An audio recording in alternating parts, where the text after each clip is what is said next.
집행유예 기간 중 음주운전 및 무면허 운전하여 다시 재판을 받게 된 사례입니다. 이 사건에서 가장 큰 쟁점은 이미 재판을 받아 집행유예를 선고받았는데 그 재판이 다른 사건이 아니라 음주운전으로 인한 교통사고라는 점입니다. 음주운전 사고의 경우 단순 음주운전보다 형량이 무거워 사건에 대하여 검토할 때부터 다소 부담이 되는 사안이었습니다. 잘 될까? 구속될 가능성이 높은데?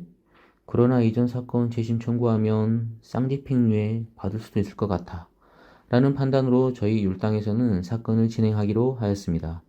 사건 내용 살펴보겠습니다.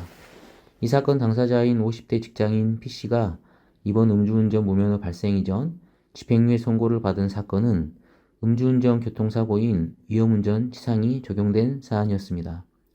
P씨의 범죄 사실은 혈중 알코올 농도 0.140%의 술에 취한 상태에서 운전 중 후진을 하면서 교통사고를 일으켜 피해 운전자가 상해를 입었다는 내용이었습니다.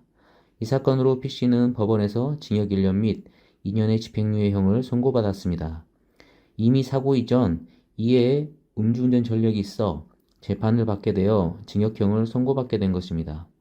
그런데 집행유예 기간 중 다시 운전면허를 취득하지 않은 무면허 상태에서 또다시 음주운전까지 하게 되었습니다.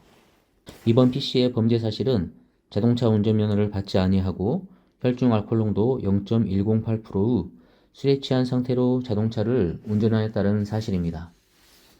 P씨 입장에서는 이미 재판을 받아보았기에 이번에는 무조건 구속이 되고 집행유예도 실효되어 많게는 2년 가까이 구속될 수 있다는 무거운 마음에 사무실을 찾아왔습니다. 상담을 하면서 구속은 피할 수 없다.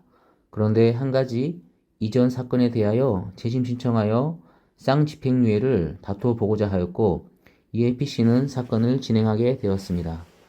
당연히 경찰 조사 후 구공판되어 재판을 받게 되었고 P씨는 예상한 것처럼 1심 재판에서 음주운전 전력과 집행유예 기간 중 범행이라는 이유로 실형 선고되어 법정 구속은 피할 수 없었습니다.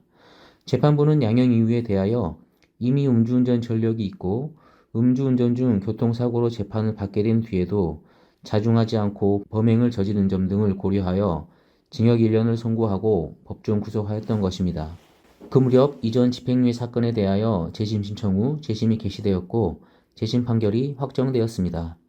P씨는 사건 상담 초기 항소심까지 진행하기로 마음먹었고 저희도 마지막 재판인 항소심에 다시 집중하였습니다.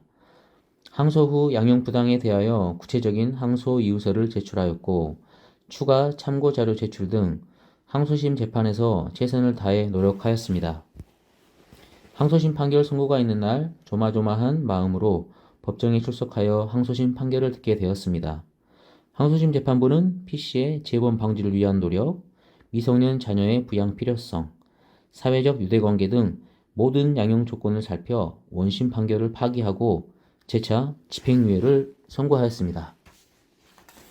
이 사건은 집행유예 기간 중 무면허 음주운전으로 적발되어 구속될 가능성이 상당히 높은 사안이었고 1심 재판에서 구속되었으나 이전 사건에 대한 재심 검토 등 항소심까지 적극적으로 대처하여 집행유예를 다시 받게 된 성공 사례입니다. 하지만 집행유예 기간 중 모든 사건에서 동일한 결과가 보장되지 않는 만큼 사건에 대한 충분한 상담과 검토로 변호인 선임 여부는 결정되어야 할 것입니다.